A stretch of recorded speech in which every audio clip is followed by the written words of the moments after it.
Dr. Saurav Chakrabarty, working as an associate professor in the computer science group at the Chennai Mathematical Institute, Tamil Nadu.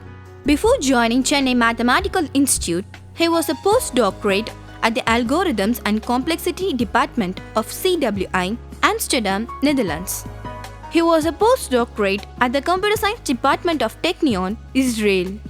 He was awarded PhD in Computer Science from University of Chicago.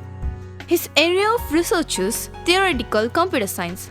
His focus has been in the classical and quantum complexity of Boolean functions, including property testing, sensitivity, block sensitivity of Boolean functions, and quantum database search in electronic commerce, in graph algorithms, and in coding theory. He has published several research papers in both national and international journals. Welcome to the UGC lecture series in computer science, and today's topic is algorithms. So, today we will be looking at something called sorting algorithm, and we will be specially looking at something called insertion sort. So, to start with, we will look at how to insert an element in a sorted list, and then using that algorithm as a sub tool. So, what is a sorting algorithm? So, we have been given a set of elements. Ideally, we should think of something in the set of some set of objects which has some total ordering in them. For example, the set of integers or set of numbers or set of words under the lexicographic ordering, and we want to sort the elements in this list. So, in this lecture and in subsequent lectures, we will assume that the set that we have been given is a list of integers or numbers. Although there is nothing special about these numbers, we just use them as some class of objects which has total order. You can replace them with say set of words or some other objects which has total order. For example, consider this set S. Let this S be a set of integers which is 1, 4, 2, 10, 5, 8, 15, 13, 7, 8 and 1. Now, the goal is to sort these elements in this set. Now, this set is just a collection of integers, and we know that integers have a canonical ordering, that is 1 is less than 2, 2 is less than 4 and so on. So, what do we want? We want an algorithm that will output something like this. Note that it has the same set of elements as it was in the original set S, except that now these elements are sorted in an ascending order, thus 1, 1, 2, 4, 5, 7, 8, 8, 10, 13 and 15. It is just exactly the same set of elements that was there in this set, just has been sorted in the ascending order. So, this is our goal. So, we will be given a set S and we want to sort them and output the sorted list. Now, this is one of the most well studied problems in algorithms, and here is just a sample of some of the sorting algorithms that are there in the market. This is by no means a complete set, and under various circumstances some particular algorithm is better than some other algorithm and so on. We will be looking at just a handful of them, actually 4 or 5 of them from this set, and talk about which algorithm is good for which purpose. So, this is what we will be doing in the next few lectures. So, in today's lecture we will be looking at insertion sort. So, what is insertion sort? So, before we go into insertion sort, let us look at the sub problem, which is how to insert an element in a sorted list. So, we have been given say as set S of n integers, and we have also been given another element x. Now, this S is already sorted. So, it is a sorted list, and now we want to insert this x element x into this set S at the right place, so that after I insert x, the resulting set is still sorted. So, what is the first step for doing this kind of stuff? The first step of course is we have to find the place where x should go. Note that S is a sorted list. So, there is a particular place where x should go, like x should be right of any element which is smaller than x and left of any element that is greater than x. And we have seen this one in our last lecture or last couple of lectures, that we can use exhaustive search, like you can go over the whole set one by one, elements in the set one by one, and then find out the exact place where the element x should go. This is the exhaustive search, and we saw that in the worst case it has a runtime of n. That means, we might have to go through the whole list before we can find out the exact place. Other one is the more interesting algorithm, which is the binary search, where you can do some clever way of searching, and using just log n comparisons we can find out the place where x should go. The catch is that this exhaustive search can be done on any set, however way the set is given, but the binary search can only be done when the set S is given in the random access memory model. So, this is the first step of insertion an element x into an set S. So, now let us see how to insert an element. Let us look at two techniques. In the first technique, let us assume that the set is this sorted set S, 1 1 2 4 5 7 8 8 10 13 and 15, and let the number that we want to insert is this number 6. So, now let us assume that the set S is given in the linked list model. So, it is not given as a random access memory model.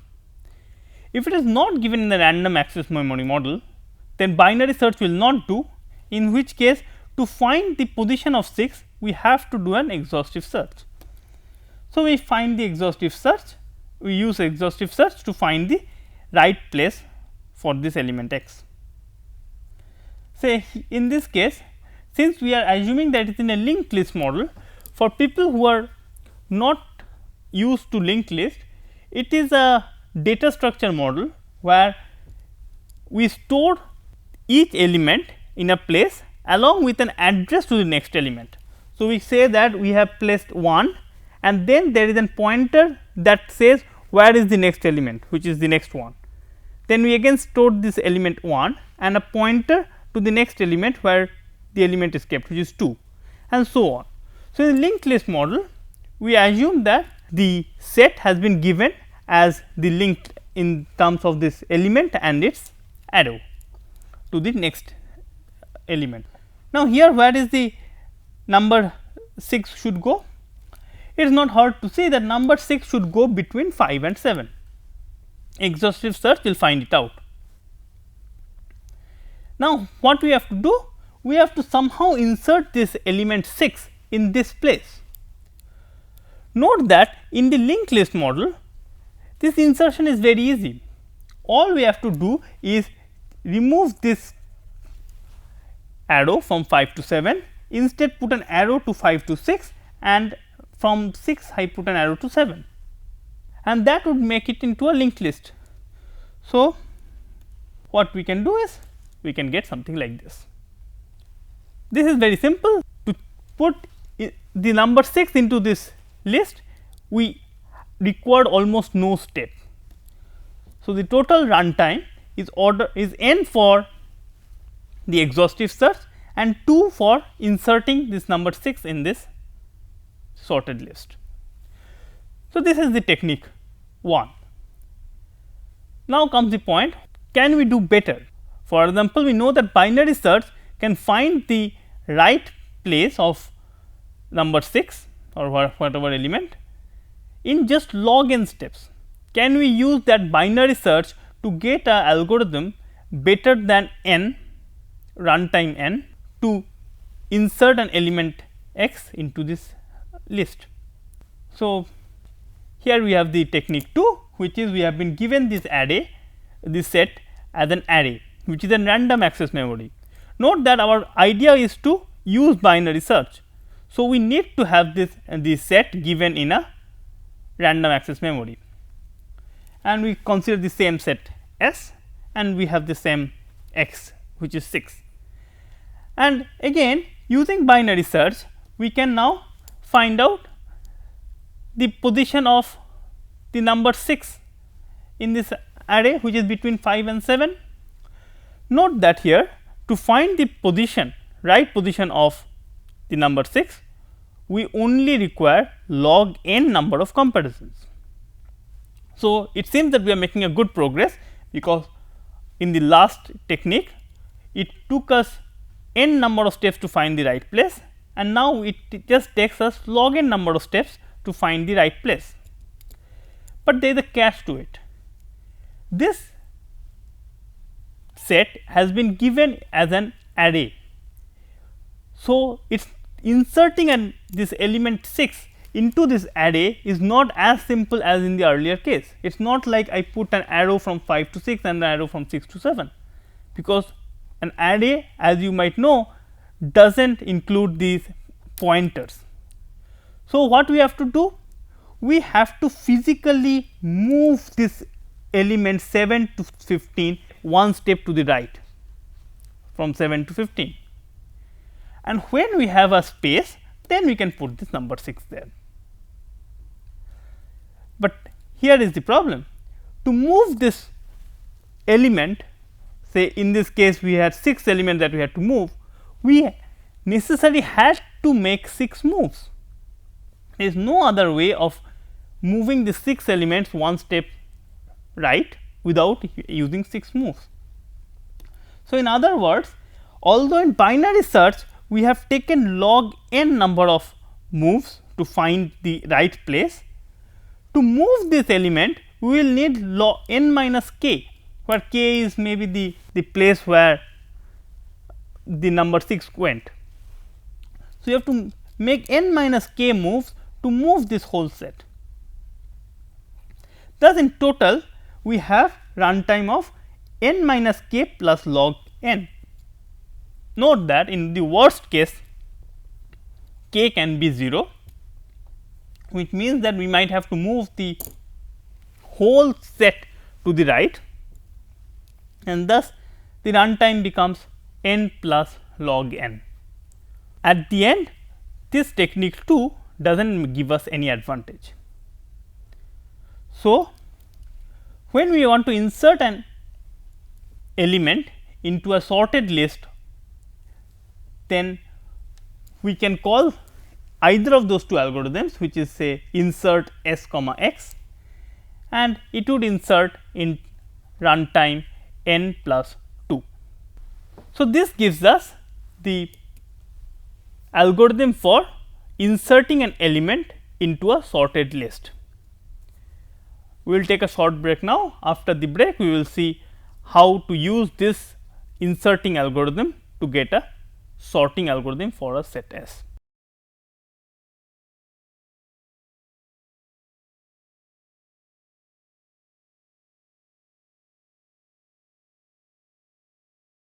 Welcome back after the break.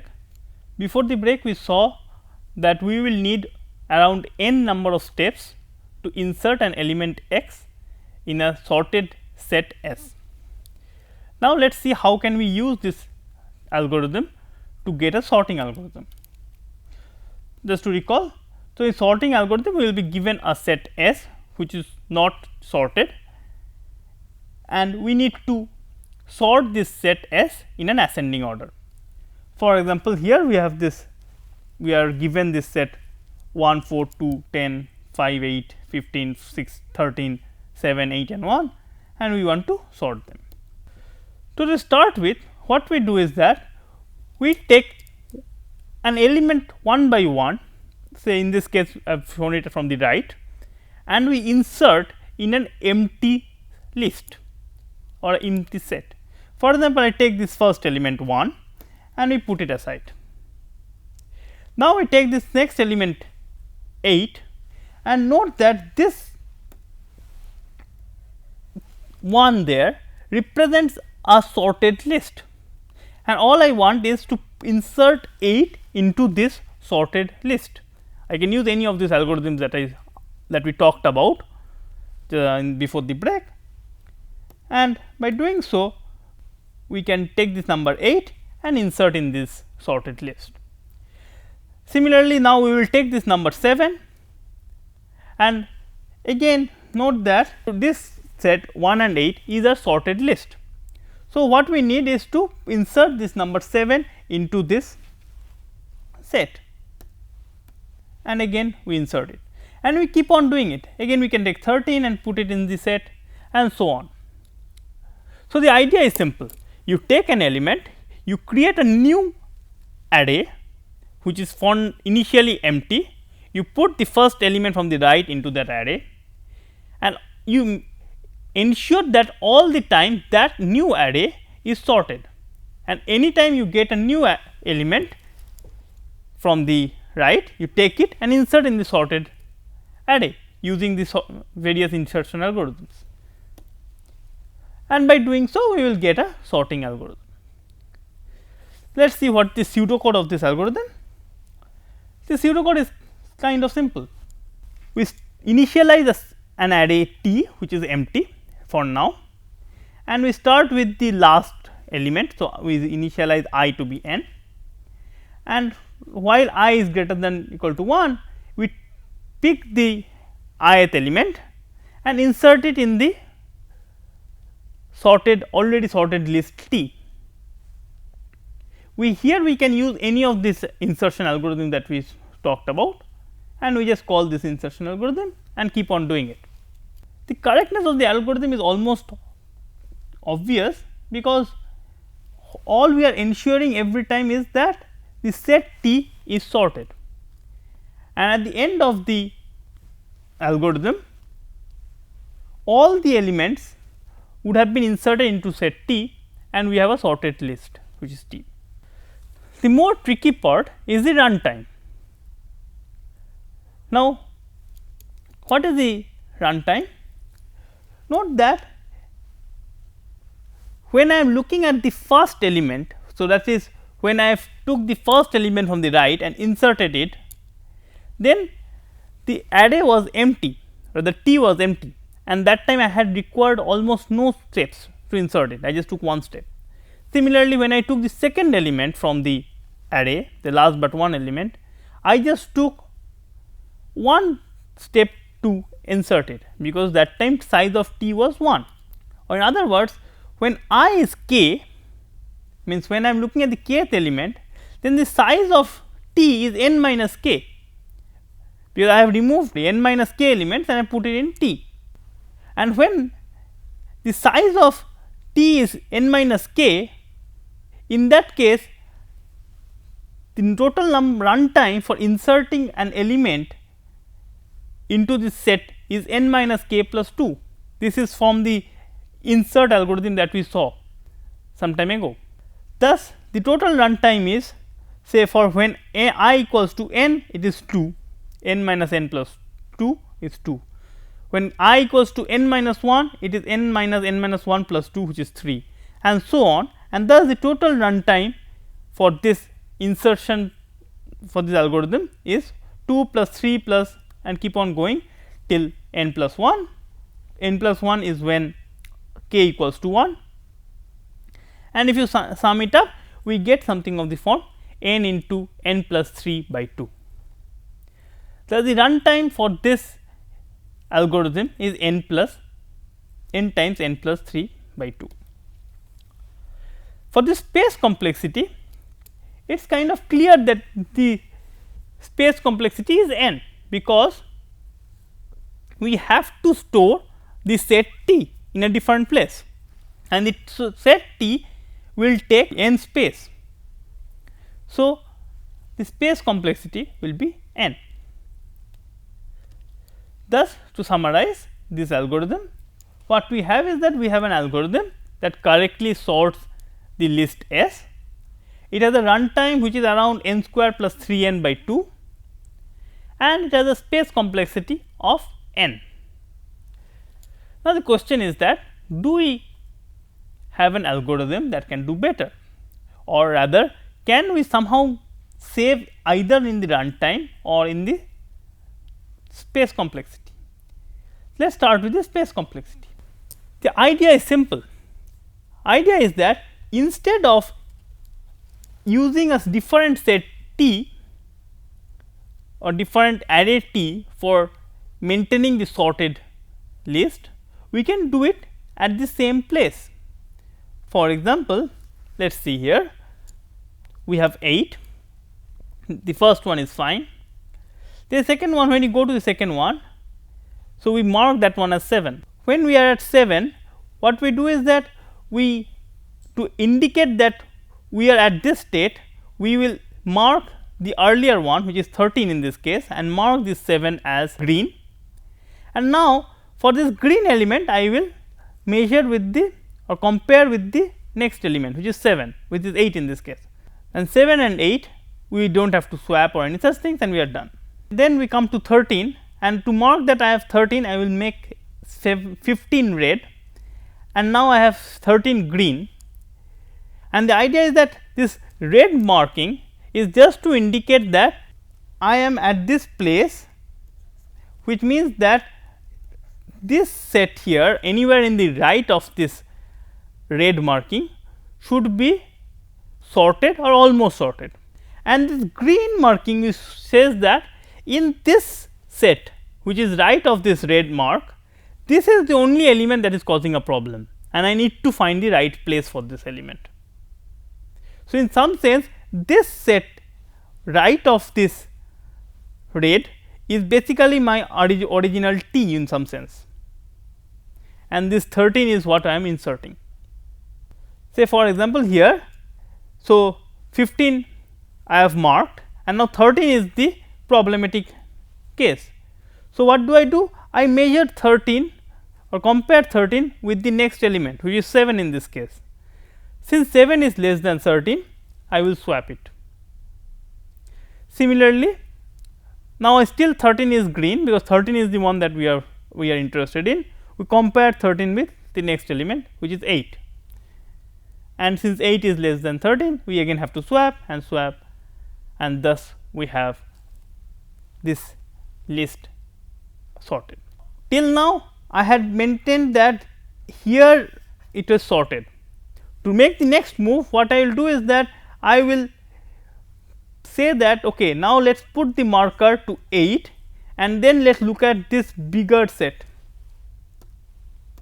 So, thus I will make 8 to be red, and now we look at the set which is right of 8, where 15 is marked green, that means 15 is the number I need to insert. And again we do the same process, we again measure, compare it with the one right next to it, and if I find it small, then I swap, then again swap, and again swap, till again 15 goes to its right place, and done. So, right now again, as I pointed out earlier, that anything right of this red marking is sorted, and the red just marks that it is a cutoff point. Again at this point one may say that what to do? We can move the cutoff point at 5, make the 8 mark green, because 8 is the one that has to be inserted, and then we compare 8 with this next element, which is 7. 7 is less than 8, so we swap. 8 is the problematic case, we look at 8 and compare it with the next element, which is 8, and it is not strictly less than 8. So, we do not need to sort it or swap it, and thus the algorithm stops here for 8, and we have this set 7 to 15 which is sorted, and we have the cutoff point 5. So, this is the idea of trying to insert inside this set only. So, we do not create a new set T or new empty array, but we keep on acting as if we are working in a different array, but inside the same set. So, here is the very simple algorithm for this. As we pointed out, we start from I is basically the cutoff point, and at any point of time, and we keep on going till I is greater than 1, and when we are at this particular round of I, we look at we take j to be I, and we move the cutoff point to the earlier one. That means, the jth element is marked green that time, and then we have to insert this jth element in the right order, and thus we keep on measuring the jth element with the one right next to it, and if we find them less, we keep on swapping till it finds the right place. So, this is the pseudocode of the algorithm that I described using an example.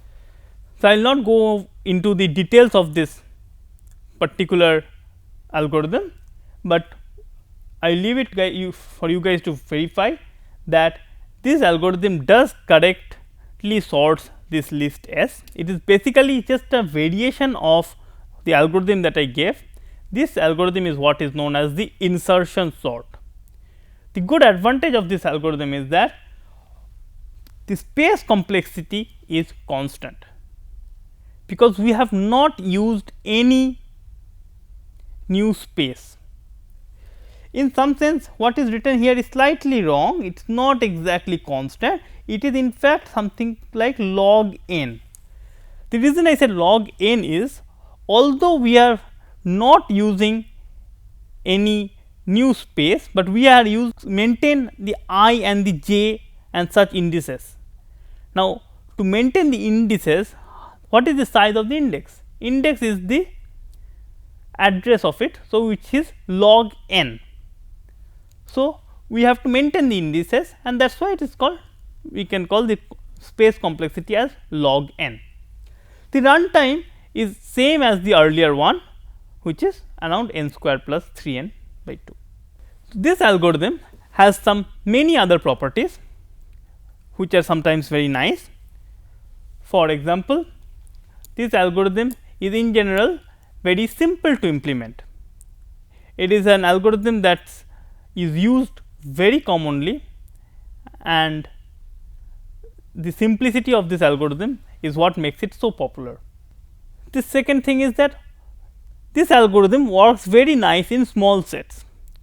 As we go along in the next few lectures, we will see some better algorithms, which is algorithms better than n square in terms of runtime, but still this algorithm is many times preferred when doing small sets. The third is that if I give you say a set which is almost sorted, means there is a few elements there which are out of place, but the rest of the elements are in a sorted list. Ideally, we would hope that to make this almost sorted list into completely sorted, we will not need much of time, and insertion sort exactly does that. It manages to sort the almost sorted list in a very quick time. It is also an online algorithm. That means, if more and more elements are added to the set S with time, this algorithm can automatically be used recursively or repetitively to sort it without doing much extra work. And it is stable, because if I have say 2 8s in this set S, of course, I can keep 1 8 like this or like this. I mean, which 8 I place first as such does not matter in a sorted list, but here insertion sort ensures that if a particular number is before another number and it is equal to that number, that will remain like that. So, this makes there is some properties of insertion sort. So, in this lecture we looked at an insertion algorithm. So, how to insert an element in a sorted list. Then we looked at sorting algorithm, one particular sorting algorithm, and then we improved it to obtain the insertion sort. Okay, with this we conclude this lecture. In the next lecture we will be doing more different sorting algorithms. Thank you.